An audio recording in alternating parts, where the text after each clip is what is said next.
Hey there, welcome to the Gyro Step podcast network, a very, very special podcast. I can't even do a long intro. Usually go through all the plugs, subscribe, rate, review. Do all that stuff, but we got to get right to it. Brook Lopez is back and here to celebrate with me. I got the Winning Six squad, Adam McGee, Jordan Treske. Fellas, I think the answer here is obvious, but how's it going? It's going well. The Bucks won in Utah. This has never happened. Also that. This hasn't happened in Take that, one Kenny score. G. Yeah, Kenny G feels like Utah Jazz, right? If there's got to be such a thing, it's got to be Kenny G. Playing the sax. Yeah. Yakety sax in Utah. They won. I don't know what that means, but yeah, they won. But more important, although that is pretty important because we've talked about a lot of losses in Utah over the years. Yeah, Brook is back. And that also means I am back. I'm fully engaged now with the season. I've been in and out, taking my time. Strike. Yeah, it's like the basketball's real now. I was workshopping a tweet and I was like, this is just going to be too weird for everyone else, but it's very sincere for me. I mean, like, yeah, it's great. The NBA season is finally back. It's finally started. It would have been my equivalent of Jordan's, you know? It's a pity that they finished the NBA up. The NBA is over now after the Bucks won the championship. It was glorious. And I think Brook obviously doesn't start. I don't think anyone expected him to start. Logs 14 minutes. Shoots 1 for 4. You could look at the box score. I think he had 4 personal fouls as well. Got in foul trouble in his 14 minutes. But I think, and I know Adam agrees, we chatted a little bit before we started recording. Maybe Jordan's the Maverick here. But I think Brook looked pretty damn good. I think he looked like Brook. I think there was some rust to knock off, especially offensively. But I thought, the biggest fear, right, is we get all this way. He's out for so long. He comes back and he just looks like off out there, right? Like first game, he's like, oh God, he's not moving well. It's not going to be the same. And we don't know if it's going to be the same. We shouldn't get ahead of ourselves. He missed a lot of time. But I thought for the most part, it looked like Brook Lopez. I think he's got more rust to knock off. He's got like a dozen or so games to do that or more. But honestly, pretty pleased overall with what we got out of Brook in game 1. Against a tough defense, against an elite defensive center. And I just think there's nothing but positives here between winning in Utah, only being 2 back of the first seed in the East, and the most important thing, as we've been saying, is get healthy. That's really all that matters before the playoffs. Brook, obviously the biggest swing piece. George Hill made his return too. We can talk about that a little bit later. And Pat Connaughton, we saw shooting, which he had a broken hand. If he's shooting, that seems like a good sign. The Bucks announced he's not far away either. But obviously the big story, Brook Lopez. And I don't know, I'm eager to hear from you guys, but I thought, it looks like Brook Lopez out there. Yeah, I didn't think I thought he looked the part. I thought he looked like Brook Lopez, physically, which is all that you could have asked for. Especially when, it's not like Serge Ibaka's time with the Bucks has been a bad one, but you could tell when nights where he's kind of has it and nights where it's like, oh, it's a little slow moving. I thought a lot of the fouls that Brook had, honestly, is more of just you've been out for so long. It's based on timing, and it was a lot of pick and roll defense where he's trying to get back in that rhythm of, do I come out to Donovan Mitchell coming up on a pick and roll, or Rudy Gobert is right there. He's going to lob it or throw it down if it's a lob. It was kind of little stuff like that where that can come in time when you kind of get more, your rhythm back, your muscle memory, all that stuff. So yeah, I thought it was more just rust and all that stuff. It wasn't a sign of anything more worrisome, thankfully. But yeah, it was just great to see him out there, first of all, too, even with airballing on his first shot and all that stuff. He hit a corner 3 and still was just oh, he's back. It's not a big deal. I want him to blow on the fingers. I know it's usually reserved for, we've got 4 or 5, but it's been a while. I was looking for it, or, the kind of low end stoop. He played that off very casually, which is good for you, Brook. Don't make a big deal to get back to business. Brook is my favorite player in the Bucks. Anyone who's listened to me talk about the Bucks for quite a while, Giannis is cool, great. I suppose he's important to the team, but I'm here for Brook Lopez. He is the player I enjoy. Just his whole vibe. I think what he brings to the team, what he brings to the locker room, and his game, because he does a lot of the things that I think, well, they used to go underappreciated. The appreciation levels for them in the past few months has probably, allowed that to reach record levels. So I think we can all see a lot of what he brings. For me, the two things I wanted to see was, is he willing to embrace contact? Is there any kind of reluctance? Didn't see any of that. I mean, he didn't really spend a whole lot of time in the paint on offense. That may be matchup dependent too, though, because you're against Rudy Gobert. So yeah, let's try and stay out on the 3-point line and make it difficult. So I wouldn't really take anything from that. But on defense, he was absorbing contact with Gobert, and to bring him back against one of the few like legitimate 7 foot plus like true centers in the league, that's quite the decision on the Bucks' part, and shows some confidence, I think, in where they feel he's at physically and with his readiness to play. The thing that really impressed me most of all, though, is I thought his timing was really good defensively. I said it to Ty before we started. It's like it is the first time since the opening day of the season that it's like the Bucks. You get to watch the Bucks effectively execute drop, and Yes. with it being such a staple of their success, it was really good to see it and to see it working. And even though in this case, like Gobert is not the easiest matchup, so yeah, there were some fouls on that.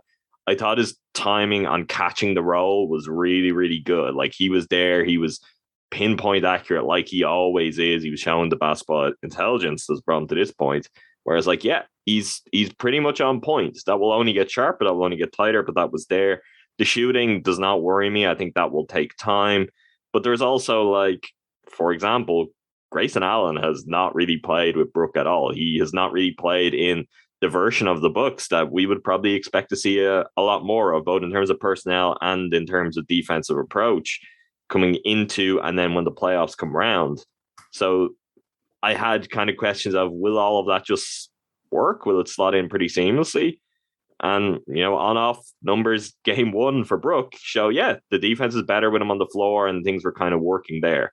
And I don't expect it to be peak Brook, maybe not even this season. Like, that might be too much to ask, but the Bucks don't need that. If he can make them better, that's going to do it. If they can be a few points better with Brook on the floor, and he's going to build to a point where he's giving major minutes, like, that's going to solve the leakiness defensively, which has been a problem, although not entirely catastrophic. I think a little bit overplayed, and I feel like we would have seen adjustments to tighten it up in the playoffs anyway. But Brook being there is a game changer for that now. Yeah, I certainly agree. And I think, I mentioned earlier the defense that Gobert and the Jazz have, talking about Brook kind of getting acclimated to on the defensive end. Utah is the best offense in the league by like a mile. And a lot of it is that Mitchell Gobert pick and roll. I mean, that Gobert, known as a defensive player, but certainly can catch lobs and roll just fine. Obviously, Mitchell is a huge threat. His passing last night was super impressive. So it's really getting thrown into the fire on both ends for a center to go up against Utah. And I thought that given that, the fact that Brook only gets outscored, the Bucks lose his minutes by a point. The defense was really good. Offense, kind of a work in progress. Some of the lineups were a little junked out there. I think Giannis's foul trouble probably threw a wrench into that a little bit. And Brook, just getting the shot together still. But overall, yeah, I just think really, really impressive stuff. And I think you talk about the defensive difference. The Bucks all the offensive rebounds the Bucks gave up against Golden State sunk them the last time out. Brook does not record a defensive rebound in this game, but I also don't think he gave up an offensive rebound to Utah in his 14 minutes in this game. And there was some issues with giving up offensive rebounds to the Jazz too. They end up with 13 to the Bucks 6 offensive rebounds. Maybe one or two of those came with Brook out there. It felt like none. And you could just see, like, if anyone ever questions like the impact of guys like Lopez or Steven Adams on rebounding, because they don't put up rebounding numbers, just show Brook's 14 minutes and boxing out multiple guys, especially Gobert and Whiteside. But I thought the rebounding impact was pretty significant too. But yeah, I just think overall, it's just great to see him back. It's going to be interesting, I think, the rest of the way to see how Serge Ibaka is used. And I think, we'll see how Serge responds. He might not be an every night player once Brook is all the way back acclimated. But I do think, looking at Philly, he's going to have a role in the playoffs in some series, at least. Maybe not in every series, but I think, sorry on that, I No, go think ahead. Bobby having a really strong season and taking further strides offensively has made everyone convinced that it's not going to be like it was last year and that there's no scenario where they really move away from Bobby. I don't think that's true. I think it's I, more true. I think they'll use it more than they do. I don't think he'll sit an entire series, but I would not be shocked if there's a series where they're like, okay, there's 10 minutes of Bobby. Like, and we're going to give Serge a bit more burn. We're going to rely on Brook, and we're going to play a completely different style. Like, I think the Sixers could be an example of that, where you're like, yeah, I think Embiid would just like absolutely make mincemeat of Bobby if they could get that. And you certainly don't want them working for mismatches where, well, depending what version of Harden we get, and it would be the playoffs, but still, the idea of Harden on Bobby Portis is not something you want, which, you know, factors into some of the decisions they made last year. So I still think there is a path to seeing less Bobby Portis, like in a pretty significant way in the postseason. I think it'll be by the end of a series. I think Bobby will start every series playing significant minutes just because that's how playoff series go.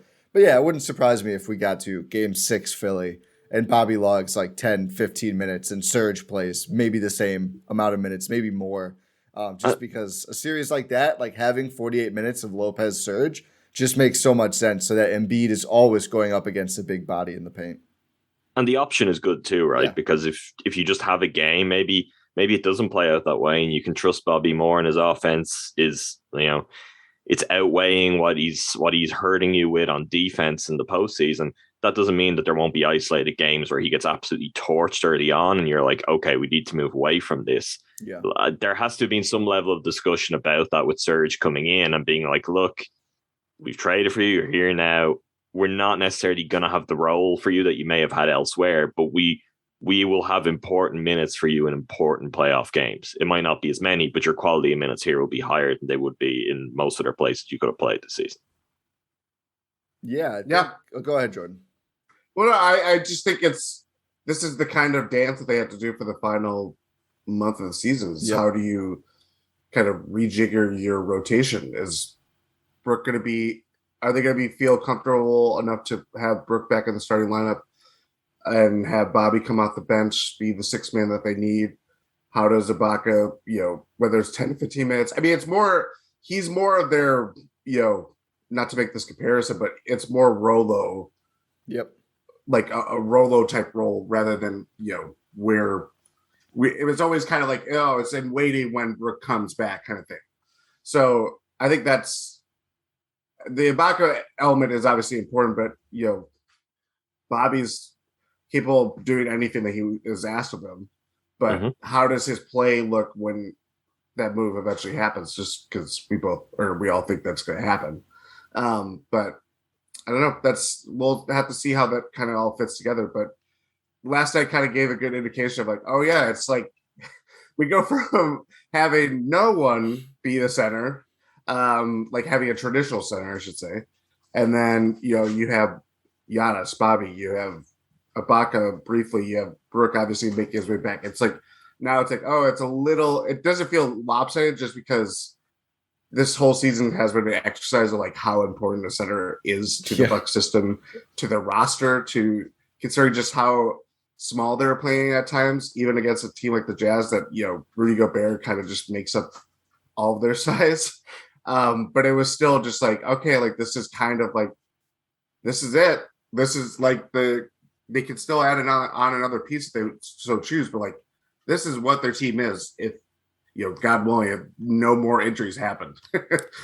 It's even the right balance just in having cover for foul trouble. If you're looking to a series against someone like Embiid, like, it might feel like they are a little bit kind of, they're stacked at center. All of a sudden, you're like, oh, great, they have lots of options. But that's matchup dependent because if Bobby was struggling against Embiid, for example, and Brook gets in foul trouble, you don't want your only option to be, Bobby has to soak up all those minutes.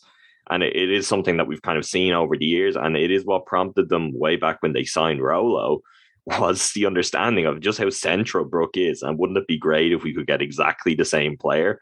And they did the best they could get. They got his twin brother and they tried that out. Like, I think that's important too. They're not just they don't just have bodies, which is something we've talked a lot about recently because they were just lacking literal players to go out there and cover those gaps. they now have options. Like they now have matchup dependent options in the front court, which is a big deal and honestly not something other teams have. Like I have not been watching, but I believe DeAndre Jordan is not settling in very well or very impressively to his new surroundings. And these are the kind of conundrums that a lot of the Bucks rivals are going to be kind of dealing with when the playoffs come around.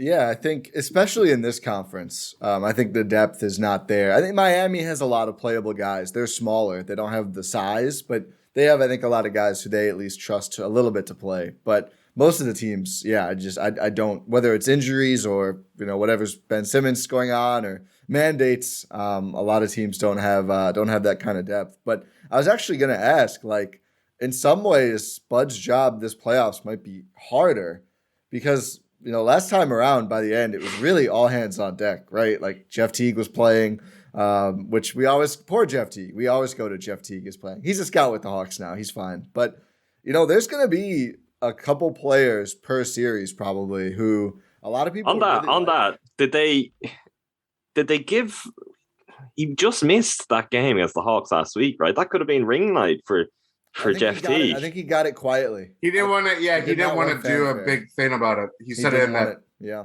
What a guy! Yeah, what a guy! Sorry, Ty. Just yeah. I knew that would be an Adam approved move for sure. He slid in, got the ring, and left. He clocked in to go watch basketball in Indiana or something. But there's going to be a couple guys each night. Feels like in the playoffs probably who aren't going to play. And I know people will make the joke, right? Or maybe not a joke. Like maybe Bud will just play all of them. And I think Bud's rotations probably will look crazy big early in series because there are a lot of playable guys, but I don't think he's going to be playing like 12 guys. And the Bucks go pretty damn deep right now. I mean, you look at the 5-man bench last night. It was George Hill, Wes Matthews, Serge Ibaka, Jevon Carter, and Brook. And that's with Pat Connaughton still not playing. It's like, I don't think we're going to see him go 11 deep. Like, who's not going to play? And I think it's going to be kind of difficult to feel out, during playoff series. So that's why I agree, Jordan. I think these last few games, about a dozen games, Baker's dozen games, I think, are going to be fascinating because this is the last chance the Bucks have before the playoffs. And this isn't like 2 years ago. There's no Orlando in the first round. Like the playoffs could start heavy for Milwaukee. We're gonna have to determine, or the Bucks have to determine. That's if the Nets beat the protocols in the playing game. The Bucks could still. I mean, you could finish 3 still. You could. Who knows what's gonna happen? But that's the playing game, right, Jordan? The Nets, Brooklyn Nets versus Mayor Adams. Yeah, seems a little overpowered to play 5-on-1, but well, he backed down KD. Like. He backed down KD successfully the last couple days, so Mayor Adams has some game. But I think determining like who's going to play, and I think especially it's the guard spots, right? Because I think, the center stuff, Bobby and Serge, they'll flip-flop maybe a little bit. We'll see how it goes. It'll be matchup dependent. But George Hill, Wes Matthews, Jevon Carter, that I think is going to be like, I don't know if we see all 3 of those guys. It's going to be tough because I think Jevon has played the best by far over the last couple months. George hasn't played, but the youngest. It does mean though if one of those guys doesn't have it, which we have seen this even in like successful Bucks games of the playoffs in recent years, where they'd have those kind of situations and they have to ride with a guy because they don't have alternatives. They have that in both the front court and the back court. So, for example, Wes Matthews has not been setting the world on fire of late. I still think there's a role for him, and I still think it could click. And I think there will probably be a lot of fate, potentially to the frustration of Bucks fans as we get close to the playoffs if it doesn't click for him, and we'll still see him playing. But they have Jevon Carter playing really well now, and if it proves untenable and Wes is hurting the team or they're losing his minutes, they now have a quality option and someone who actually they're doing really well when he plays at the moment to come in and take some of those minutes. The same, I mean, with George, I think my concern would be more durability. True both of his Bucks tenures now, like niggling injuries have been a story, and he's a really important player. And if an injury came to him at the wrong time, that could be a real blow. So again, Jevon Carter getting real reps, getting comfortable with the team and playing well is something good to have, even if by the time the playoffs open, if he's kind of phased out of the rotation, I think there'd be no hesitation in being like, oh, that guy can play. We trust him. He has the right kind of rapport with the team. He's got the right kind of game to fit into a playoff setting and into how we're going to play. And I think that's really important all around. Your point is definitely valid in that creates decisions for Bud that he didn't have before. And where you have decisions, the reality is that there is the potential to make the wrong decisions. But I think that would be a really glass half empty view for us to take based on the sheer lack of decisions last year. You're muted, Ty. You'd rather have this situation for sure. Thank you, Adam. Yes. But it's a good problem to have. You'd much rather have too many options than not enough. And one guy who I didn't say in terms of guards, who I actually do wonder how many minutes he will play in any given series. Are we sure Grayson Allen's going to have a starter minutes load? I don't think he's going to finish any games in the playoffs. Well, I think last time was a perfect example. I mean, a situation where I can't remember what the score was. It was like around like that 3 or 4 to 3 minute mark. But they're kind of targeting him, whether it was like putting him in actions or kind of just like weak side help. Yeah. But of course, call the use it or lose a timeout. I think Jevon Carter gets, he had to get 2 of them. And Utah, it's the altitude, you got to get 2. He puts in Jevon Carter, and that move, I mean, Jevon Carter, he didn't hit a shot during that time, but the defense... He had the 2 free throws late in the game. 2 free throws, yeah.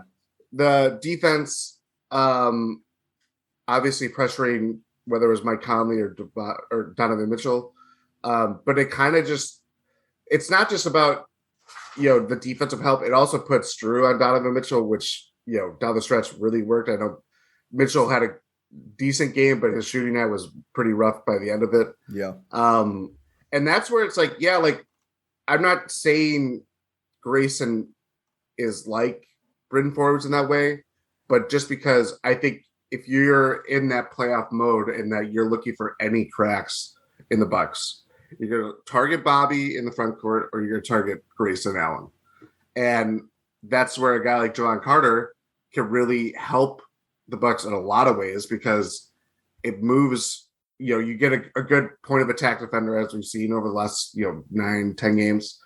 But Drew can do a little bit of everything. He can play the 2. He can take on a guy like Donovan Mitchell or take on a guy like James Harden if it's, the second round of a playoff series. Or I would be surprised to see him at the 3 based on like if you could put Jevon Carter, George Hill, and Drew if you really wanted to, and do all these different things where like their versatility, especially after the Bembry injury, it's taking a hit. Like you don't have that kind of swing guy, but if they have really experimented and wanted to play small, and getting Jevon Carter out there, getting Drew Holiday out there.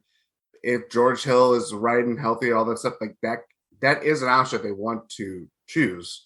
But yeah, I do agree. I think for Grayson, it's going to be situational. If he is, we all know the offensive lift that he brings them, but it's just a matter of, holding your own defensively. And I do think he is a fine team defender, as we've talked about, Adam. But, it's all about when it comes time to playoff time, it's like you try to find any weakness that you can to exploit it. And maybe that leads to him playing 2 minutes in the second half of a game, or it could lead to, if he's hitting shots and stuff like that, he could, swing a game that much. It's that kind of variable that we'll see in a couple months. My one counter to that, I'm a little more skeptical that the roles could shift. I think it's very much, it's going to be game and series dependent, to state something really, really obvious. Mm. And I think the difference in the Bucks this year to last year is, what hasn't changed is they're going to be the better team in most series they play. So they're going to have the ability to dictate how a game is played. And last year, largely down to those depth issues that we were just kind of touching on, the way the Bucks were dictating as we played is they wanted rock fights. They wanted to grind teams down. It was going to be physical. They were going to play heavy minutes for their key players. And that's just the tone they were looking for, because it's really the only way the Bucks could play. It's the only way they could win. Grayson and what he brings offensively and just being so much better than Bryn Forbes overall. And then even say Bobby to go and give the other side of the argument that I just gave a couple of moments ago, like Bobby take a step forward.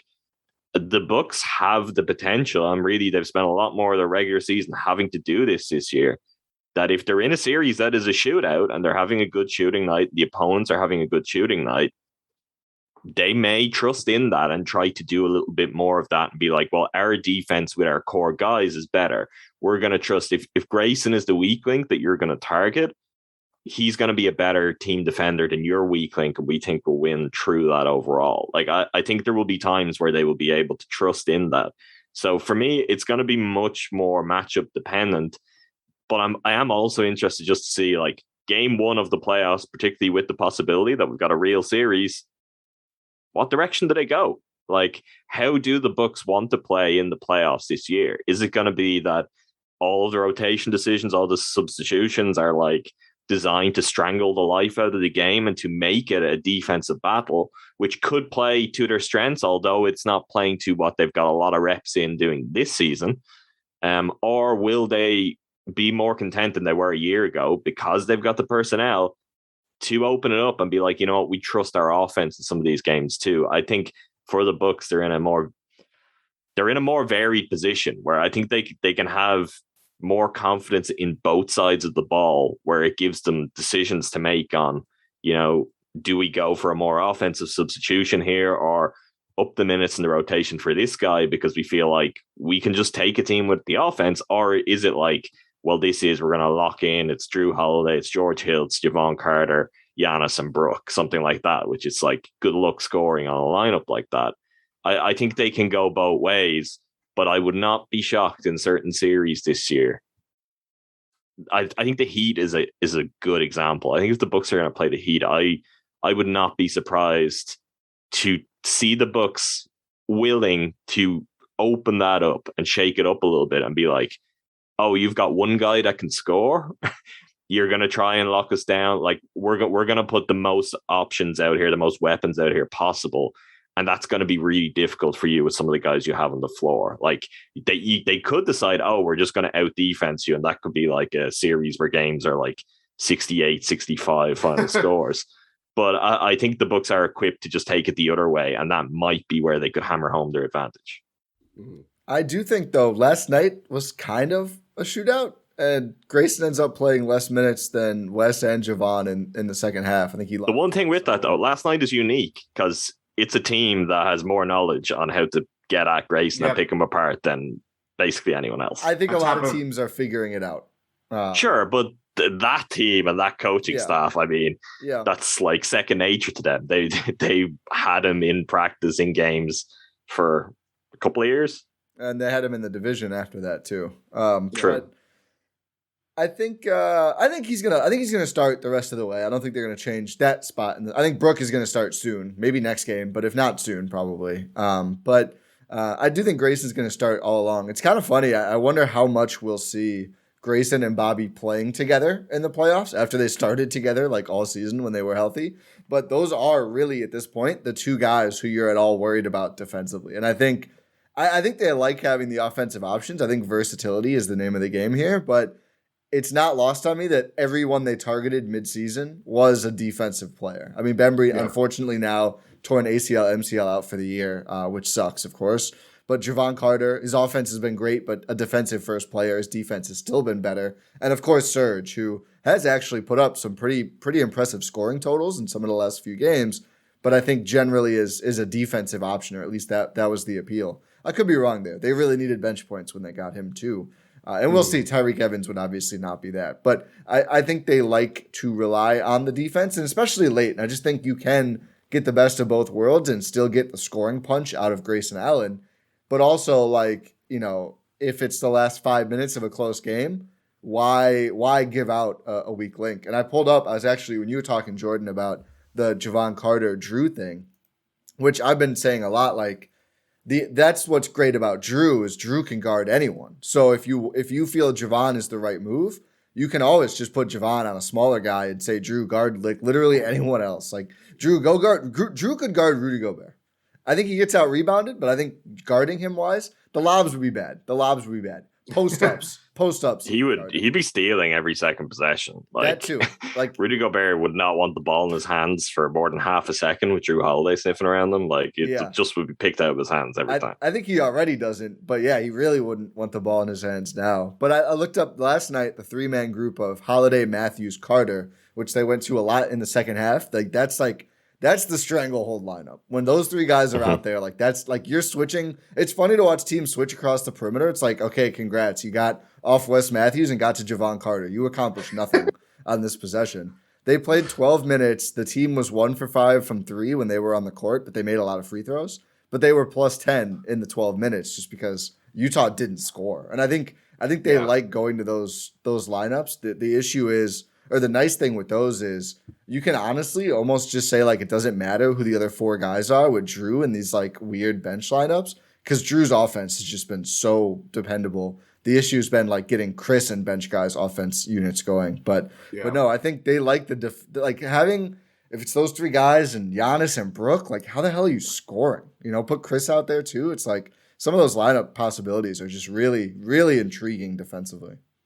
I mean, the one thing even to think of how they probably just tweak it slightly, and this is built into, Pat's been having a great season, and hopefully he comes back from the injury and that doesn't change and the shot's still there. We could see some Pat swapped in for Grayson in some of those lineups too, if you're trusting his shooting, because I think there's a lot more reps, but I do think there is also more comfort in just his ability to fit in seamlessly in that setting. They won a championship and having to play key minutes in that kind of role, and he was great. And also just based on that, I think playoffs come around, you've got to think, you'd be like, well, the playoffs are here. One of the first things we're going to do is up Pat Connaughton's minutes, because this is his time compared to, your average guy in the NBA and maybe even some other guys in the roster. This is when you get the best of him. So that's another kind of element where if Pat comes in and Pat is not afraid to shoot, and he's been shooting it really well, really for quite a while now. It's not just this season thing. Obviously, it goes back to the playoffs last year. That is another option in there where you're going to have offense, but you're going to balance it. They can go to these lockdown lineups. I think their bad defenders are generally pretty good, though. They're going to be better than defenders in the other teams. This is the interesting thing. Bobby is the only guy who makes me really nervous. I get the Grayson thing. I just think in most games, Grayson is going to hang easier. I can just see speedy guards targeting, let's try and get a switch onto Bobby every time. And Bobby out anywhere near the perimeter, or caught up in pick rolls can get pretty scary in a hurry. It's not great. As much as he's working on that, as much as he's incredibly game, and he will be doing everything he can to be the best possible defenders in that situation, it's not the absolute strength of his game. But I think beyond that, it's guys that if Pat's out there, teams may have to try and target Pat. And between his basketball IQ and his athleticism, that doesn't work all that great because he just makes plays. If you're going to go at him, he will come up with some blocks, he will come up with some steals, and his timing, again, to kind of speak to something that Brook is probably the player who will get the most praise for. Pat's timing is really, really good, and his understanding of the floor, his ability to read the floor in defensive plays, know where Giannis is, where he can get beaten, where he's funneling his man towards Giannis or Brook. They're all important things. And I think I've been saying it for a while. I've been fighting back the waves of negativity that were there before the recent resurgence. Ti Windisch may or may not have been, asking questions about, should we be worried? Should we be worried? It's just a risk to worry about the Bucks. Concerned. It is different. I think it's the same generally. If you want to break down the difference between concern and worry, fine. No, I don't think we should. That doesn't mean they win a championship, because it's hard to do that. They could just lose a series and be really good in the playoffs. This is the reality of the NBA. I think they're just about positioned as well as they have been in the previous years under Bud. Now that they're healthy, if they can stay healthy, the Bembry thing is a blow. We don't need any more of that in the next few weeks. Stay healthy, and this team is going to be really, really tough as an out. I struggle to see more than 2 or 3 teams where you're they probably could beat the Bucks. And in every series the Bucks will go into, I think they'll have like a 50-50 chance at worst, which that's what you want. Like you can't ask for too much more than that. You've got to go and play the games. But we all know it's not too long ago, like where we dive into the Bucks past, even with key players on this team, with the team on the rise, where it's like there were opponents that the Bucks would get, and it's like, yeah, well, the Bucks could win this series, but they're probably going to lose it. They're the second best team here. And I don't think there will be any series in these playoffs where it's like, yeah, they're the second best team. I think one thing that plays into that for me, and I kind of realized this like the day after the Harden trade, now there's no team. It used to be like, okay, maybe there's a better team. Maybe there's a better big three. Hopefully we have the best one. And especially, after Giannis took that leap in the Brooklyn series. Now I think you go into really any series, and it's obviously close against Philly or Denver. I still lean the Bucks having the best overall player. And now it's like maybe your second best player is close. Maybe it even leans to the other team. But your third best player is like significantly better than anyone else's third best player now. I mean, it's like, we'll just say Chris for now. I don't want to do a whole thing. It doesn't really matter. People say it matters. The Bucks certainly don't care. The way they've played this year, it's been Chris. Drew has been really good this year.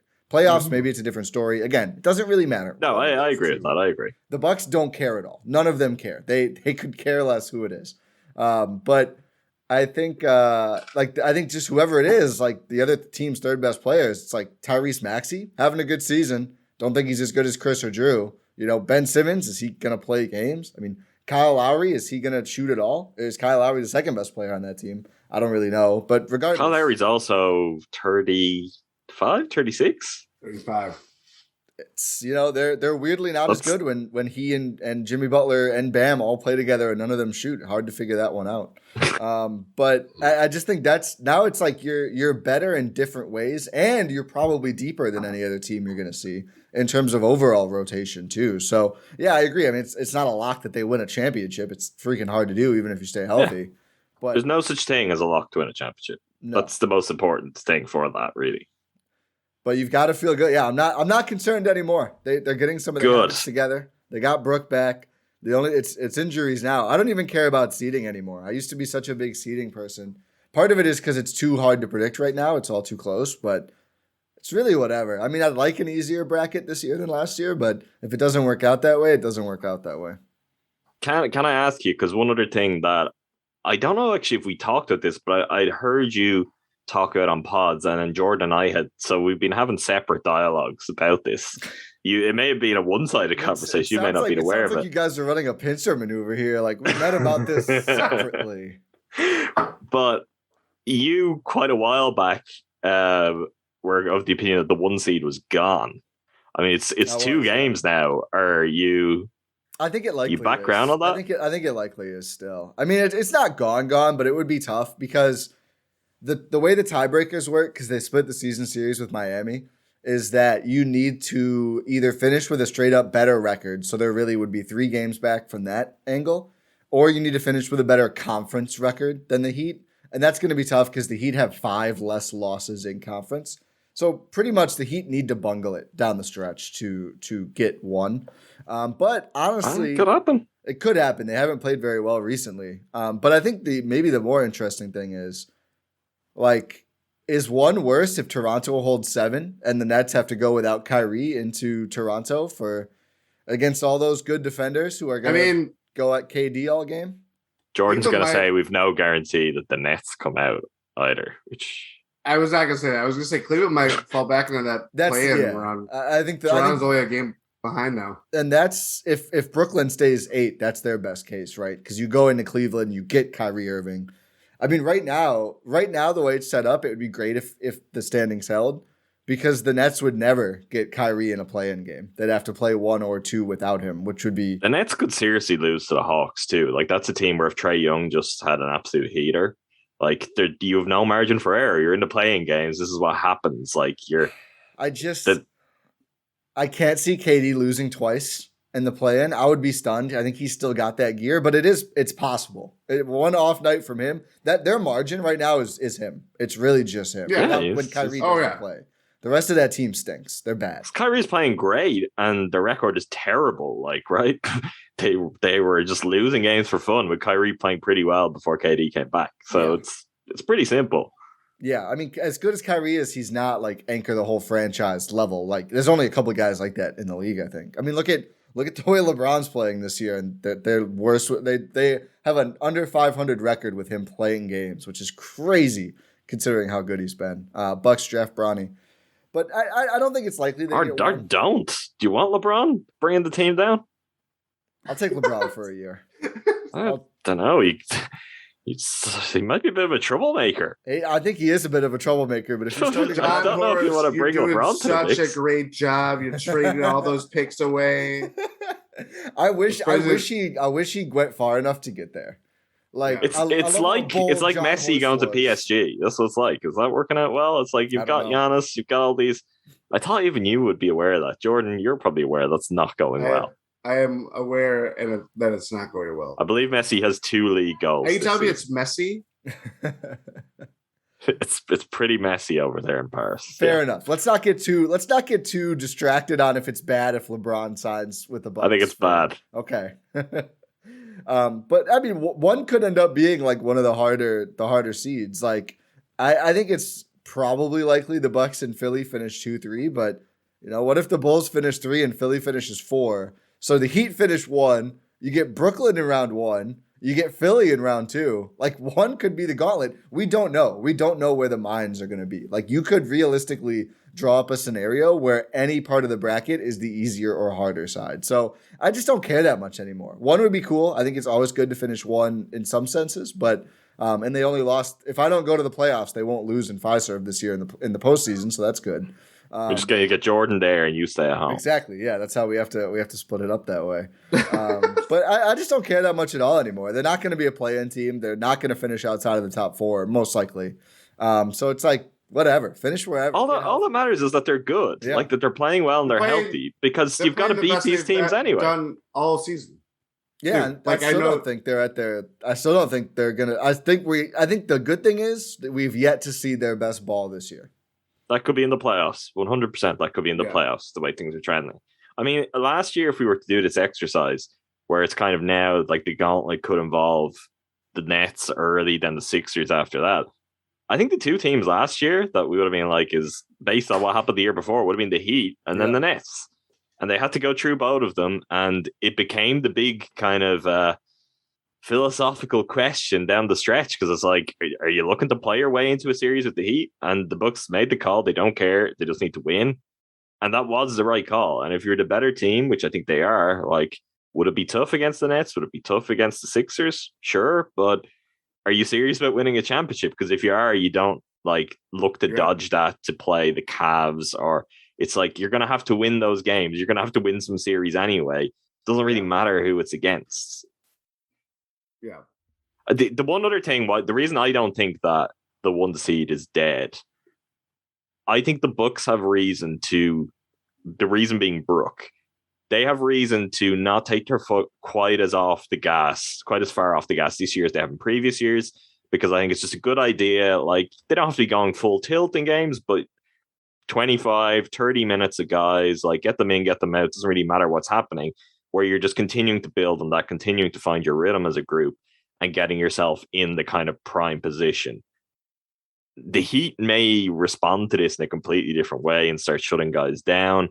I don't feel like that will be the case for the Bucks, but even if it is, the depth we've just spoken to, if the Bucks literally have enough players to go out and play, if there are some players that aren't like Thanasis, Mamu, Wigginton, there's got to be some really good players out there. The Bucks' depth could win them some games, even with starters. Their schedule's favorable in that sense. Like, we haven't seen a lot of we did, but that was also based on real world events affecting the NBA and the schedule and all that stuff. It's not. I think they only have 1 back-to-back left in their schedule. I think 2, but 1 is like the very end. So yeah, they have Nets Clippers a Thursday and Friday, the Celtics Pistons end of March, and then Celtics Pistons, which I think you can pretty safely say the Pistons game will be the one that they say. Mamu and Thanasis can that game. I've never seen a more clean, like, don't play anybody game than that game. We're right there. And then they end the season in Cleveland, which will be interesting. But yeah, that Pistons game I think is pretty. It's also not. It's also in Detroit. Yeah, I think that's a game we're not going to see a lot of Bucks stars there. Ending the season in Cleveland could also be a like nobody show the other team anything kind of game because they could be looking at playing like a few days later. So that's kind of an interesting one to finish on. Cleveland might not have any guys left by then too. But that's I think it'll be a fun schedule because there's some bad teams. I mean, you get 4 bad teams in a row right now. Kings, Timberwolves, Bulls, Wizards, 4 bad teams. Bulls, I love it. Yeah. Bulls are not good recently, but that's takey. We'll see. I mean, the Timberwolves are not bad though. They're okay. And I'm actually very interested in that game because again, this is like I think I expected the Bucks to not bring Brook back till that Bulls game because one, it's interesting to have him go against Gobert. Like Cat had 60 last night. It's gonna be really interesting to see him go against Cat and see how he deals with that. Because you're going to get the size that you got with Gobert, but you're going to get a much, much different style player. You're going to get an aggressive offensive center. That might actually be the best prep for like Embiid outside of Embiid that he's going to have the rest of the season. Like if we're looking to those kind of matchups. So I'm going to be curious to see how he plays, how much he plays. There were quite a few tweets I saw on people being like, there's no way Brook's going to start his first game back. And he didn't. Why though? Why do people do this? It's like it literally would have made no difference if he started and they take him out. He plays the same minutes. This makes no difference. Like at this point in a recovery sentence, the only thing, and the thing with this is up until he did it with Drew recently, the Bud way is not to bring guys off the bench. The Bud way has been more bring guys into the starting lineup and just play them limited minutes. But I don't get that. Like you mentioned, Brook could start the next game. I don't know because Bud's made this call to bring off the bench in the first place, but I wouldn't be shocked because what's the difference? Like, sure, he's got a 15-minute limit, or if it's 20, fine, start him and you take him out then. I don't get that as a thing. So I think it makes sense to get him back into the starting lineup just for him and his rhythm rather than coming off the bench is not something he's used to and you don't want him to get back into that. You want him to, you're in the game, opening tip, all of that stuff that's just kind of part of his routine and will be part of his routine again. So I thought that's interesting. Maybe there's some bouncing too. Like it's a tough one for Bobby. I'm sure Bobby knows it's coming, but there's also maybe some elements of trying to gently kind of manage that and kind of make that seamless as a transition. But I don't get it. It's like, yeah, he can play 2 minutes. They can start him. Thanasis has done it before. So it's different. Like slightly different, but I don't see what the big deal is with starting him. I don't know if it's like an intensity thing or what. Like I know I made the point before the game, like Chase and Allen brought Frank Mason off the bench on Sunday for the Herd. And I was like, is it a lineup thing? He's like, he's dealing. The Herd are even more vague about injuries than the Bucks. He's dealing with some stuff. I was like, what, is it a bad day? Flat tire? And I just wanted to protect him a little bit. So I don't know if it's like an intensity thing But think of even with Brook, right? And Brook and his back, and we know Brook's long-term, like not being very comfortable on the bench. Having him start games, not on the floor, like I don't know. I didn't actually see, and I guess it being a road game, you wouldn't. But where was Brook first quarter? He was on the bench. He stood for a good amount of it. Yeah, that's what I'm saying. Yeah, so he's not the guy. So I would think particularly when you're getting him back and his back is the issue and just trying to get him comfortable, it actually makes sense to get him out there and play first because he's a guy who's always been averse to sitting or any of that with it. So it's kind of, I think there is a decision there, and I was a little surprised that they went the way they did with it. I'm sure it's being thought through. Like there is undoubtedly a reasoning behind it, possibly from the sports science team. But I just thought, particularly with Brook, with his back being a problem, with his own tendencies, with what he's familiar with, I was surprised that they brought him off the bench because I don't think it makes a difference. Like it's still a weird symbolic thing we do. And it will matter in the bigger picture. But when a guy's playing 15 minutes, whether it's 15 minutes as a starter or off the bench, doesn't really matter. Yeah. What do you think, Jordan? Do you have a strong take on Startgate? Jordan doesn't have No. strong takes on anything. It's amazing. He's a podcaster. Yeah, I carved out my own lane. No, I think it's just that's where I think the one thing that's interesting about this is that like it is an interesting game to come back from. It's in Utah. It's altitude. Like that stuff with I mean, like that is for someone that is coming back from back surgery and has back problems. It's pretty cruel, honestly, to be you're coming back at altitude against Rudy Gobert. Hope your back's feeling good, Brooke. Yeah, and you got to sit on the bench. You got the Kings next, Yeah. That's just give him one more game. But that's where it's like, I don't know. It's not like throwing him into the fire, but it's a very just unique situation. It's a unique environment. It would be no different if he came back as the Nuggets and had to play in Denver and just like, all right, let's see how it goes. Kind of thing. Well, that one would be even. I mean, Jokic would be even another level. But no, yeah, it was certainly. But I do think just one last, I guess, Brook thought for now is I still maintain that the Bucks were very deliberate in how they brought him back for this reason. Like I think it's likely that could he have played before now? Strictly like physically, could he have gone out there and tried to play? Probably. But I think the whole point was like, let's rehab it so excessively that he can go out there and it looks like less of a missed beat. And that's better than, okay, we'll get him on the floor earlier. Maybe he gets acclimated faster, but is he all the way right? Like, I still think that even as scary as back surgery is and sounds, that, and again, obviously no insight here, not even close to a doctor. Rohan is closer. The doctor is not on today. Yeah. He's not on duty. We're not supposed to call him a doctor yet, by the way. Outside of office hours. Yeah. But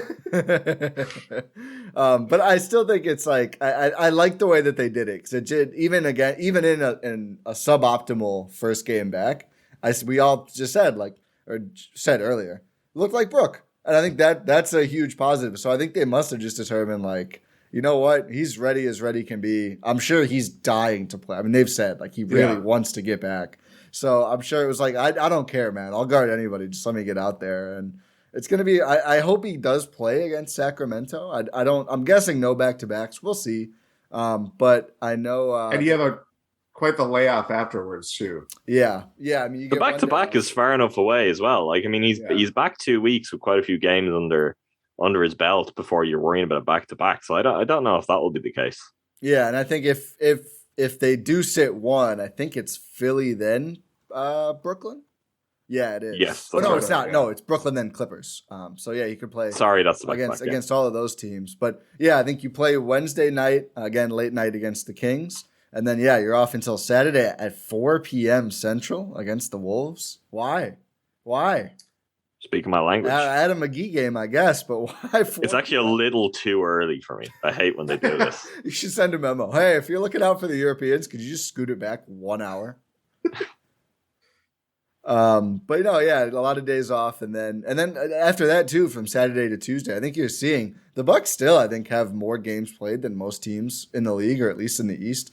It's a benefit now though. Only 2 back-to-backs, and a lot of these games where there's like multiple days off. Like they have Saturday until a Tuesday, then a back-to-back.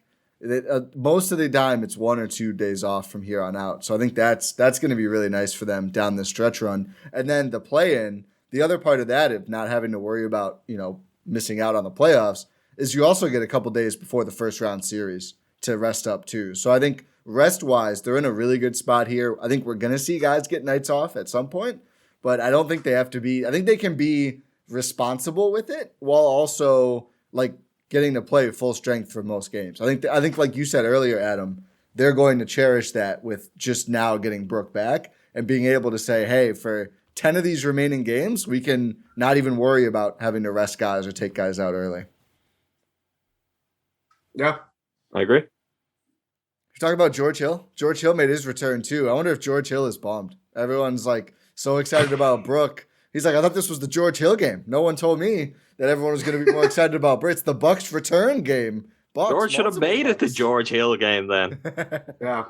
Back in Utah too. Like there could have been some revenge game there. George could He have doesn't get a Woj bomb. he could have a revenge game against every team in the It's true. He didn't get a Woj bomb. He got a Bucks bomb. I thought he looked fine. He looked like George. Yeah, I said it before we started. I didn't really notice him. I was like, I could see him out on the floor, but I didn't really notice him doing too much. That is like not to be kind of smart about. That is part of what George Hill brings at this point in his career. Is like, yeah, don't stand out, but just help everything gel together and make good solid plays. So that's fine. I think we'll see a little bit more from him. I would like to see a little bit more from him, but yeah, it's great he's back too. Like, it's just to work through all of this. The sooner they can get Pat back, obviously not rushing him back, but sooner he can get back to, the better, and you can really build towards, okay, we're getting this thing ready. Which is another reason too, why the Bucks may not kind of just ease up as early as in previous seasons, because Pat is going to be someone else they're going to be trying to work back into the equation and make sure he's got some form going into the playoffs. But yeah, it's just great that he's back. It's great that him and Brook are back. Yeah, I mean, he is their security blanket in their backcourt. It's like Brook in the sense that he is like connective tissue. When you don't see him on the floor, if he's hurt or whatever the case may be, there's just something kind of missing, whether it's a little bit of added playmaking, a little bit more shooting, even defensively. He does. I mean, he's on the kind of, lankier side, but he does give them a little bit of versatility defensively and just can guard ones and twos. And like Jevon Carter doing extremely well, but not like a true point guard in that sense that can do what George Hill does. Or obviously even Drew. But like, when you don't have that, you kind of don't have the guy that can kind of settle things down, especially when, the Bucks have a turd quarter or whatever the case may be. Like, there the times where it's like, okay, we just need someone just kind of like, let's organize things and all that stuff. And, George Hill is as, trusted in that role than anybody the Bucks have had as a backup point guard in years, obviously, and definitely in the Bud era. But yeah, just it's great to see him out on the floor, and hopefully there are no more flare-ups, just because if there is something more lingering with George, that it kind of always feels like is the case. That would be kind of a sneaky, just like that's not all that great. Yeah, I think assuming he stays healthy and just putting that aside, I think the big question with him, and it's kind of the same for Wes, they're sneakily like right next to each other in 3-point percentage right now. Like, if both of those guys just like shoot the cover off the ball in the playoffs, Bucks are going to be impossible to stop, man. Like, that's right now, those two, and they're both shooting like above 50% from two. So at least they're making a lot of their inside the arc shots, especially George, who shoots there like double the amount Wes does per game. But I mean, if those guys both rip off like 38% shooting postseasons, I think even though we have more of a sample with George that he's not shooting well this season, I think 31.6%. I think I still trust him more than Wes to shoot the ball well at this point. But I think those are like sneaky big swing factors for the Bucks, because as much as we've all liked Jevon's game, none of us expect him to shoot 58% for the rest of the way. It'd be great if you want to go right ahead, Jevon. That is the sneaky regression to the mean. Who is it? What's coming first? Wes hitting shots again, or Jevon kind of following up? Which I would love to ride this train as long as we can and have it lead to a championship. But it is I think they can increase their chances of Jevon not falling off by managing his role correctly. And if George is there, like, you don't need to put too much on any player who has just arrived with the team recently and who hasn't been playing an outsized role elsewhere. Like, I think that would be setting him up for failure. I think one of the things that's working right now is they understand exactly what Jevon Carter is good at, and they're allowing him, as he himself really put his finger on, kind of sixth member of GSPN, right? Is that how we're looking at Jevon now? He's fifth. Sixth. Yeah. Sixth. Don't forget producer Eugene. Yeah. But yeah, that's kind of something he spoke about with you and Rowan, is they're allowing me to go out there and play my game. Yep. And there is clearly an understanding of what he's good at and the role that suits him. And if you allow that to continue, like, give him the freedom to do that, but don't put too much on him. Don't put too much pressure, too much expectation. I think he's a guy who can continue to come in, give you some minutes and perform. And into the playoffs, that can continue. He's a really good defender, and that has value, and that will always be something you can get minutes out of. And right now, he is shooting the lights out. So that will drop off, but that's fine if, for example, like, what did I say before we started? We're looking at he's like an 8.0 assist to turnover ratio. Yeah. Like, if the shooting drops off, but he's not turning the ball over at all, and he can just create a little bit for other guys, and he's defending as well as he is, there will be minutes for Jevon Carter if the Bucks need him. And it's 16 assists to 2 turnovers. He's got 2 turnovers in 9 Bucks games. That's phenomenal. That's pretty good for a guard. I know he's not necessarily like lead guard with some of the other guys out there. The Bucks are a team where it is easier to be a backup point guard than many others, but still, that's very, very impressive.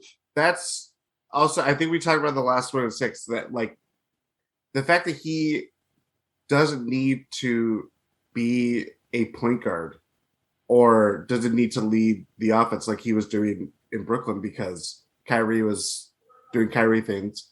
And I mean, I can't think of the other backup point guard that they had before the whole Dragic and all that stuff, besides Jevon. Yeah. So he had to kind of be thrust into a role that doesn't really suit to his strengths, doesn't suit to his playing style, all that stuff. And I think that had led to, it's, kind of hasn't really worked for him shooting the ball and all that stuff. Like, you look at his, whether he's playing, I think it was the Suns more so than any other team. When Jevon Carter can just be a bulldog defensively, hit shots from the perimeter, and not really have to like just kind of contain or stay in that box, whether he can play up more than that, but like I think that just kind of it blossoms into what we're seeing right now, where he's kind of tying things together in a way that we didn't see previously when the Bucks are trying to find something in their backcourt beyond Drew and George or whatever the case may be. Yeah, that's what the Bucks have done well too. Like, this is good roster building and good managing of your roster. Is that like to go back to pulling Bobby against the Nets, like, and being like, that's not a slight on Bobby. It's like, we're not setting you up to fail here. Yes. Because the reality is Bobby is now, he's a cult hero forever in Milwaukee. If the Bucks played him in that series, the Bucks probably go out then, and Bobby could have been a scapegoat if KD was just cooking him over and over again. And the margin for error, as we know, I don't know if you know about the size of Kevin Durant's foot and the shoes he wears, but it was really small to begin with. Like, it wouldn't have taken much to swing that series. But that's not just that kind of practical decision making. That comes down to looking out for Bobby's best interest too, because he gets to be the hero, and he got to go into free agency as like, he could be due a big payday. And he also got to then have the freedom to be like, well, I really want to see back here. And we're into another cycle of that now. Like, and that's a great example when you look at what Bobby Portis's career had been like before he came to Milwaukee. It's like, great, you get a guy and you're like, we've got a role for you. We know how you play. We'll play you here. But it's also knowing when to protect the guy, where that's for the betterment of the team. And it's also not going to bring undue heat back on that player. I think that's very much the thing. That's what you can get for Jevon Carter. Pat Connaughton was another example of someone like that. It's like, if you lean too heavily on him, which times the Trailblazers did, there are flaws there. If you understand where he should be within your system, how to manage his role, it's better for the team and it's better for him. And that's Nikola Mirotic. Right? No. Yeah, thanks for bringing it down, Jordan. They managed him all the way to Barcelona. I think they probably asked too much from early, and he really grew into that role. I think that's on player development too. But that's the kind of thing that you have to go through until you can't go through until you get to those moments. Yeah. Like, that is the Bucks' 2 playoff runs under Bud in a nutshell. Like, you thought everything was perfectly aligned. This is our system. This is how we're going to play, all that stuff. It's not only that you realize, okay, what can we improve on to kind of, play as, or to give as many dimensions to the roster as possible, but you learn through the lumps. You learn through like, we're going to, Robin Lopez doesn't play at all during the playoffs. Wesley Matthews does a good job on Jimmy Butler's inexplicably, taken off at the most crucial points when they're kind of like on the cusp of breaking through and coming back in those and whatever games those were at this point. Like, that is part of like the rub, and it sucks when you go through those moments, and obviously we come on the other side of it that it's like we can think back on it now and kind of have a little levity with it based on winning it all last year. But again, you don't know how it's going to be until you get to those moments and you see where it is now. And it's like, oh, that's how it is when everything goes. You have all the luck going your way and all these things kind of sort themselves out the way it should be. It's like guys like Bobby and now Jevon Carter, like they get a chance to reap the rewards of the team being better. Yeah. Like, and what someone like Pat had to get through. Like Pat comes in, not trying to like kind of unduly disrespect Eric Bledsoe, but Eric Bledsoe was the point guard, and it's a very different Bucks team than what it became when Drew Holiday's there. Yeah. And by the time someone like Bobby Portis comes in, there are more and more good decisions that are there and at work. Not all good decisions. They've had some bad ones all along the way, but there's a much more solid base. And then there's probably a greater understanding between coaching staff and players, even going back to like Pat when he arrived, which was Bud's first season, right? And something like the teething pains that were there and trying to work out Chris's role under Bud. Mm-hmm. And some of those adjustments, it's like the players that come in now are getting the best versions of Giannis, Chris, Drew, not just as individuals, but as teammates. Like, and you're in a framework that is much, much better set up to allow others to thrive as well. Like, that's what we're seeing. And that's someone like Pat. I think you're 100% right, Ty. We saw him having to develop and grow through that, but that's also the Bucks developing, improving, growing. And now he's in a better position to succeed than they were capable of putting him in his first year with the team. And that's like a big selling point. I don't know if that gets across to everyone, but then again, to go back to Jevon Carter's comments about like Bud, and I guess part of that comes from his conversations with Bembry, who played under his coaching staff. It's like, if players know that, if that word's out there and that rep gets out there, that's how in the right situation, everything will work out. And if you buy in, even as a role player, even with less minutes than you might like or might get elsewhere, you will come out looking better, and there's a better payday for you, or a bigger role, or just general improvement as a player on the other side of it. Like that's what, let's talk about Bucks culture, right? Yeah, Heat culture, but that's what Bucks culture has become. And that's really, really cool. Like, you can't ask for more than that. That's kind of, I remember writing when Bud came in and trying to put a primer together on Bud and what the coaching staff and he himself had done with the Hawks, how to build relationships with players, and what could that look like. This was kind of like the realized version of that. And it comes up every now and then that like, oh yeah, but there's no like Hawks University thing going on, because people just think of draft picks, which is not on the coaching staff at all.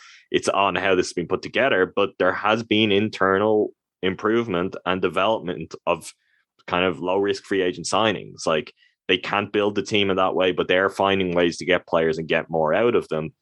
They just also don't have to play as central a role as, say, a Damari Carroll had to play in Atlanta. Well, like, they are.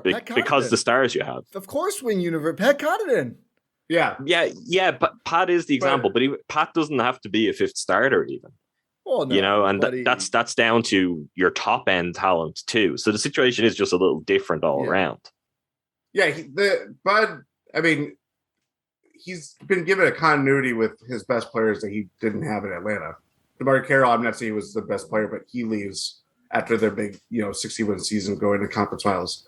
Horford left for Boston, and that kind of was like, Teague did too at that offseason, if I remember correctly. Like, now you have Giannis and Chris, and then, Bledsoe doesn't work. Okay, we're going to sell the farm to get Drew Holiday, and it works out the way it is. Like, even like, it's everybody has learned through that lumps, Giannis more so than anyone, because it's like, you play this way, it's going to lead to being an MVP 2 years in a row.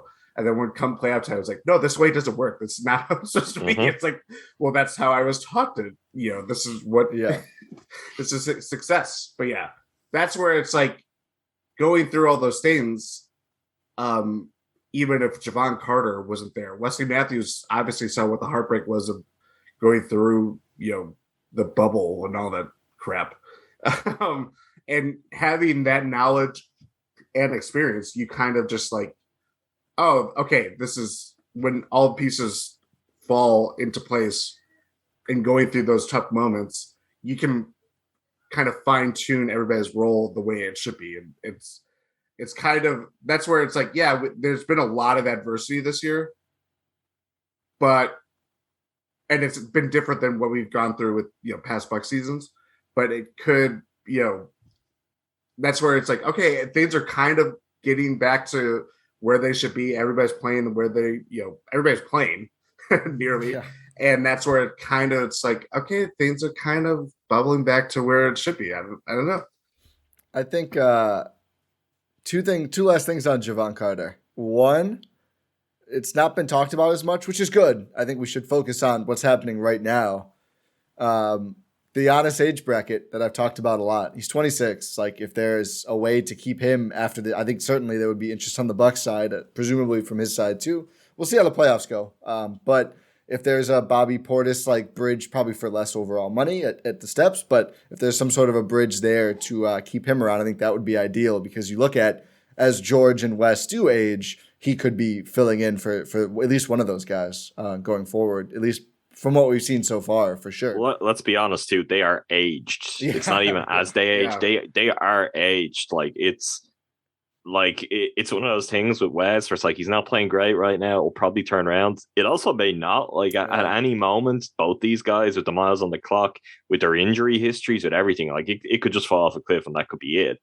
And like, George turns 36 in the playoffs. Yeah. Like, with the wrong matchup, you could be like, oh, we need Jevon Carter because we need someone who's a little bit quicker here, or who's just kind of, I guess, better equipped to embrace that. So for sure on that. Yeah. Looking long term, but I think it's kind of funny because they're roughly the same size. Javon's a little bigger, but he's essentially the inverse player as DJ Augustine, and I think it's just like acknowledging like where past mistakes were made and what the Bucks actually need.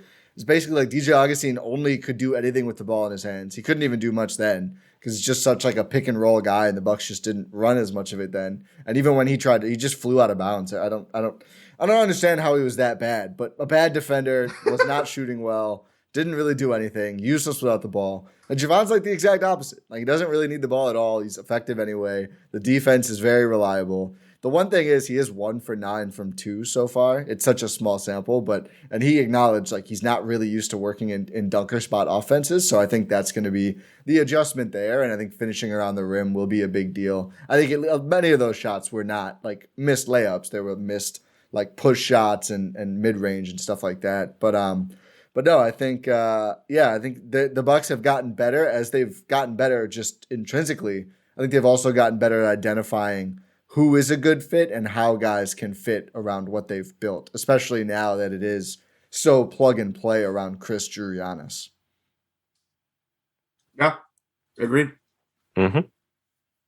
I think the one last thing we need to talk about is Tyreke Evans. Heard player. Oh, I thought it was going to be Aaron Rodgers' contract. Nope. I was trying to get the takes out of Jordan because I thought of one thing there were strong takes on. Jordan, Brad Boxberger returning. Jordan ain't there. Brad Boxberger. Andrew McCutcheon. You forgot Andrew McCutcheon? That's exciting. I know all about Andrew McCutcheon. I was recording a pod with a baseball friend at the time, so I got a debrief after that, so I'm ready. 15-year-old Ty is losing his shit at Andrew McCutcheon potentially being it's an expletive pod just for Kutch, but I would be going crazy right now at the Brewer. Did they sign him or are they going to sign him? I think I agreed to turn. Okay. I don't know if it's official yet. I think they are. Yeah. It was reported yesterday anyway. At first they were talking. I think they did. I think he is signing. Are they gonna have a Kutch crew, like a fan section? Isn't that what the Bucks did? They do a Clutch crew? I don't know. Yeah, they did do it. I think that was the kid era, right? Somewhere around. Yeah, it's maybe either that or start of Bud. Now it's like the jockey fan club. Because everything gets what a sad state of affairs. Nobody is excited. The evolution of the world is just I wasn't fully aware of that. That's depressed me for the rest of the day. It was from what was the Bogut one again? Yeah, because he started it. Yeah, I forget what it was called, but yeah, it started with Bogut. Squad 6, where it's a player sponsoring it essentially. You know. Yeah.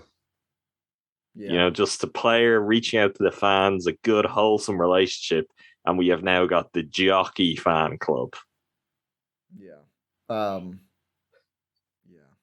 Let's move on. I don't want to give them free ads. Tyreke Evans. I don't know. I mean, we just talked about how many guards they already have. I mean, you might as well use the 15th spot. I guess we shouldn't have anything negative about the Bucks at least exploring using a spot they don't have to use. And we'll see. He's going to play with the Herd. They're not home until next Wednesday, a week from Wednesday. So looking forward to speaking with him if he's still on the Herd at that point. But I just think it's interesting. Like, you can still do 10 days, right? He really must have not been impressive in these NBA workouts. If this is like a big extra step to go through in terms, like, they have an open spot and don't have to do anything. Like, it could be bigger than basketball though. Like, I get it. Coming off the suspension, they may just want a full read. Of like, where is all this at? Just what's he like to be around? What's his state of mind, his attitude? Do we feel like he's like fully locked in, ready, not just to be back in the NBA, but to be part of a championship contender? Like, this is going to be serious. This is going to be deep end. So is this guy ready? Or maybe it's also kind of, obviously it's a selfish decision on what he could do from a basketball sense, but part of it might also be like, are we the right environment to put this guy into based on what he's gone through, based on the last couple of years?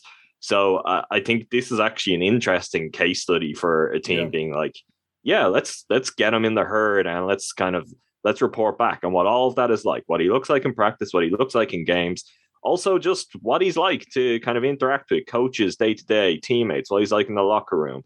Is he going to be like, he's a guy across the course of his career, skilled, really talented player, has done quite a lot. Was a rookie of the year, right? Like, is he? So you put him in a situation like the Herd, where you'd imagine he's going to walk into that locker room and he's going to be something of a leader. Guys are going to look to him for some. So what does that look like? Is he going to embrace that role? That might even tell you something about, like, is he ready to come in and be like a 14th man on a team where it's like, if he's not playing, is he going to be locked in on the bench? Is he going to give guys solid advice? I think it's interesting. I think it's a really good approach. I am not generally all that complimentary about the way the Bucks have utilized the Herd for their own NBA benefit, but this is good use of that. Like, you could do more with how you're developing prospects and getting them there rather than just burning them on two ways and not paying them properly and all that kind of stuff that I have strong feelings about. But this is, if there's a kind of former NBA guy and a guy in Tyreke Evans' case who's coming back off a suspension, not even a suspension, a disqualification as the terminology goes for it. First player to come back from that since Birdman, which is like didn't Juice get some G League looks too though? It was rumored to be the case, but I don't think he played. I think he's only played overseas since coming back. Yeah, he went like to Puerto Rico, and then Russia, Europe, Like, I think this is the way to do that. And I mean, you're right in describing Tyreke as a guard, but Tyreke is also, like, he's kind of a forward. He is a swing man. And with Bembry going down, he's a creative forward in some ways. I struggle to imagine where you'd find minutes for him when it matters, which then it's kind of like, what is the point of it? It's just interesting to see how they go through all of this too, even with Bembry, like, how they're gonna. It's a really rough break. I feel pretty bad for Bembry because I think Bembry could have settled in and been pretty good with the Bucks and either been someone who was around next year or kind of got himself a good platform longer term. So that's a really tough break. Technically, we know they're not going to do this because there's a lot of cost, but the Bucks could waive DeAndre Bembry, eat that money, and have two roster spots. There's just no point though. Well, no, there's not. There may not be a point in even doing this deal. Yeah, I mean, the only thing is numbers in case of injuries, and I think 14 is probably a good number to have, which may now push you into filling the 15 roster spot. But if there was if there had been a real buyout market, like, and there were obvious players out there, we wouldn't be going through this. And obviously, they're not completely sold on Tyreke. Although, even if they saw something they liked, I think this is a good way to do it. Also, they have kind of circled back to him. Yeah. Like, so maybe he wasn't. Golden State? Was that Golden State? He worked out with the Warriors, yeah.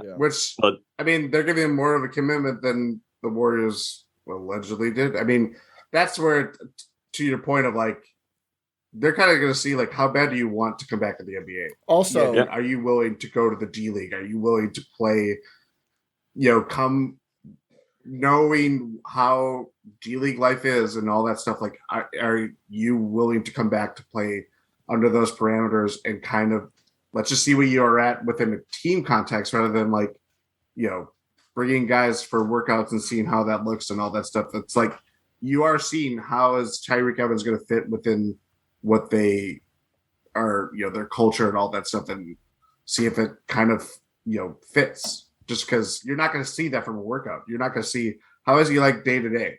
And are you going to really see on that note too, Jordan? Let's not forget they've literally just done this with Brook. Brook's been down there practicing to get some 5-on-5 run in. Yep. And they were talking about the value of that. So maybe it's just kind of even a little bit fresher for them. And they're like, Brook had a long layoff. We sent him down there. We liked what that did for us in terms of assessing his readiness for NBA minutes. Let's try that again. Like, it's a different case, but at its essence, you're like, this is a proven NBA player who has not played for quite some time in an NBA game. We're trying to get him ready to see if he can do that. Like, that could have factored into their thinking on it too. It's also half as expensive if you wait 2 weeks to sign him for no real change in how much he'd probably be. If you're talking about an emergency guy for the playoffs, I don't think that's the main reason, but I think it's worth saying. It could be. I think it's worth saying that is... You've just made me feel foolish for finding, good fate reasons why they may have been doing this, and you've just come up with an excellent point as to also when they could be doing this. But I am intrigued to see him. I don't think ultimately it will matter that much. It might. You never know what's going to happen in the playoffs with health and everything else, but I still think Lance was off for, I think, the same amount of time. And I'm not endorsing Lance Stevenson in any sense, but he's given Indiana good minutes this year, despite that layoff. Like, he's been a useful bench player. So they are also, like, very similar players in terms of their kind of style of play. I mean, Lance certainly more defensive minded, but just someone who will score, pass, rebound, can shoot, can get to the paint. Like, maybe not absolutely elite at any one of those things, but very well-rounded offensively. Like, if he does have something, and if he could get some reps in with the Herd and then with the Bucks, and he starts to look like anything like the player he was for a lot of his career, like, as a break glass in case of emergency, that is not, like, the worst option. Like, he may have more to offer if he got up to speed than Jeff Teague had a year ago, where Jeff Teague was at in his career. It's a long time off, so we have no idea if he can get up to speed ever again. But given the circumstances with Bembry going down, they obviously didn't completely hate what they saw. Like, they didn't move on entirely based on the workout. Maybe it wasn't worth the 15th spot, but now essentially, if he's going to be the 14th player available to you, they've circled back. So we'll see. We'll see what happens. Go ahead, Joe. Would we say, to your point of, like, you asked about, like, the 10-day, like, this honestly seems a little bit more useful because you are giving him presumably a prominent role and see what he has left, what juice he has left. Could assign him. That's true, but I also with Doughton. This is cheaper. To go back to Ty's point, this is cheaper. Yeah, but I also think, like, if you are willing to make the investment, like, does Tyreke Evans have something left? Because it's not just about the playoff run, but maybe they look into it the summer. He could be a Hinkie special contract candidate too if he looks good. Yeah, something like that. Yeah, I think whoever, if they do fill it. The other thing I'm just thinking of now too is, like, maybe they're considering other guys on the Herd for that spot as well, and it's like, well, let's just have them all there and we can look at all of them. We can. How bad are Frank Mason's injuries that continue to hamper him a little bit? How do we feel about Tucker, Ray-John Tucker? Now we have all of them on a team, and we could, theoretically offer a rest of season and next year guaranteed contract to any of them, non-guaranteed contract. And maybe we'll see what the offseason brings, but maybe you can lock in a useful-ish player on a minimum salary already, which is helpful when you're trying to build around 3 max slot, essentially, guys. I think you're dreaming up like an Oshkosh Battle Royale for yourself there. I'm in. I think just don't settle it before next week. let it get to Oshkosh. Let it get to Oshkosh. It has to happen there. Maybe I am. But it'll be interesting. It'll be fun to see if other teams try and do this as well. Obviously, the situation is unique. I think most free agents with this much NBA experience, they wouldn't have to do something like this, but you never know. I mean, guys are trying to get back in the league all the time, and we've heard from Boogie and Jevon said their phones weren't really ringing before the Bucks called, so it wouldn't surprise me if we saw more stuff like this going forward. the Bucks just need to be more proactive in this, as you said, because of the situation with the salary cap. Like, it's good that they did go and get Boogie, which I think we all talked about before it and didn't really think they do. It didn't seem very Bucks-like, but they did. I think we all would have been perfectly happy with them keeping him, but they didn't do that. But they at least took a look.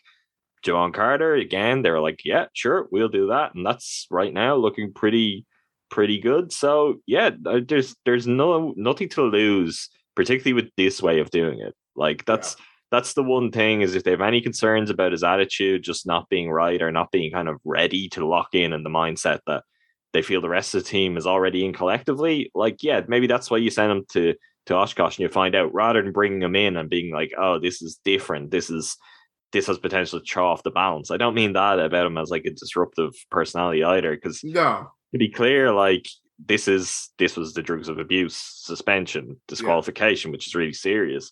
Tyreke Evans is not a guy, to my knowledge, though, that there was like a rep for him being troublesome or anything kind of long before that. I think to what I can remember, that wasn't really a major part of his story. So I think a lot of this could just be more about readiness. It's like it's a big thing, and the mental strain of that. And even when you've heard guys from a mental health perspective talk about the mental strain of what it's like to be in an NBA setting and to be traveling with the team and to have the intensity and pressure, this is also not like the easy breezy time of the season to just drop a guy right back into it and be like, welcome back to the NBA. Hope you're ready to go. Like, it's got to be pretty intense at the Bucks right now. Yeah, no, I think it's going to be interesting. I didn't realize he's still only 32 years old, despite the Rookie of the Year coming like more than a decade ago.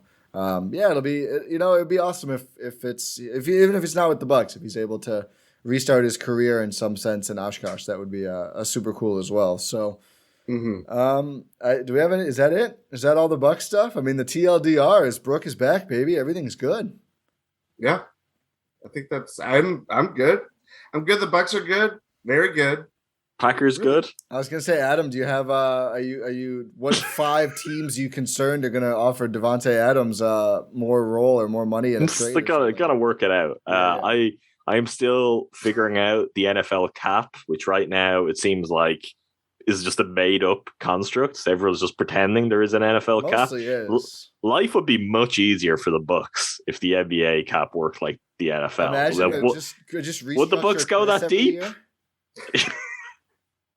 George Hill, like, he might get to stay around, but his contract is getting restructured a lot. He's gonna have the Taysom Hill contract. He's gonna have 14 void years at the end of that thing. It's things are the bands seem to be mostly coming back together. I think they'll if they don't sort out the Devontae Adams stuff, I don't know what the point of any of the other things they've done is. It's like you might as well have just blown it up now. Yeah. So that's my take on that. I'm excited the lockout's over.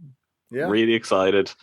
Jordan is still somewhat in disbelief that this is the kind of stuff that's now a factor. But look, I was like, will I wear my Brook Lopez jersey? No, I'll wear my Brewers t-shirt to the pod today because the lockout is over and baseball season's almost upon us. If you never want to get boots, just do a spring training trip instead of the Milwaukee trip. I've got boots. I can do all the trips. You're ready. Yeah, I'm now ready in future.